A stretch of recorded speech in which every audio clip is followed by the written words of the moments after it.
So this November, voters in San Francisco will have the chance to pick a new mayor. This is the first time the mayor's race will take place during a presidential election year.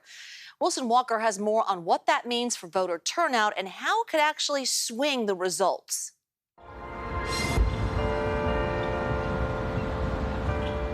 To me as a political scientist, I'm fascinated to have an election that is hard to predict.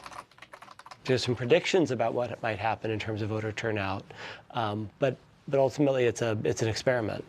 The experiment, as St. Mary's professor Corey Cook refers to it, is the seismic shift in San Francisco's election calendar, a move that will bump the race for mayor off of those low turnout odd years over to the very high turnout presidential cycle, and the implications could be enormous. What you've seen in San Francisco historically is very low turnout tends to benefit moderates. As turnout increases, sort of more progressive voters start to turn out. The question is what happens in a very high turnout election.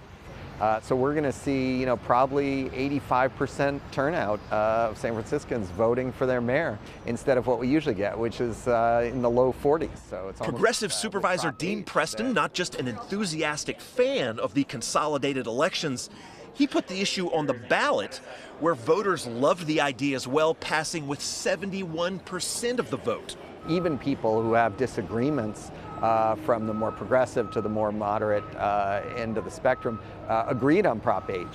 Yeah, this is one of the rare times that I think Dean Preston has done something good for San Francisco.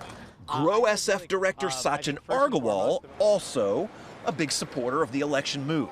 We need to have elections where the outcome reflects what most San Franciscans want in our city. Well, there is something that San Franciscans by and large agree upon. Consolidation is good. It also drives up the already high stakes for this election, control of city government, at a time when a lot of people generally agree that city is at a kind of crossroads, a big division between progressives and moderates. So the big question now, who stands to benefit from the higher turnout? Who will be motivated to turn out to vote in a presidential election that otherwise wouldn't have voted in a mayoral? What do they do? How do they process candidates? Where are they getting information from?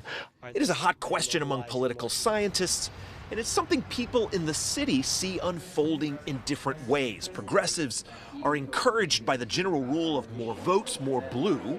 I do believe that when you have broader participation in voting, it tends to favor more progressive candidates and policies. And I think we'll see that in election results this November. But the city's moderates, who have enjoyed some recent successes at the polls, see a kind of San Francisco inversion here. More voters, they say, might actually push the city towards the middle. Yeah, they are more centrist voters. They're people who are focused on outcomes over any ideology. That's who we reach when we expand the electorate. We don't just reach activists who are voting in low turnout elections.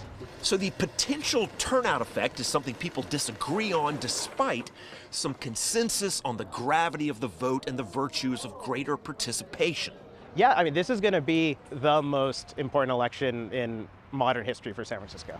Now we have far more likelihood that most San Franciscans will actually go to the polls. Do they vote for familiar names? Are they more influenced by sort of broader, more traditional campaign spending and media appeals because they're not deeply embedded in San Francisco politics?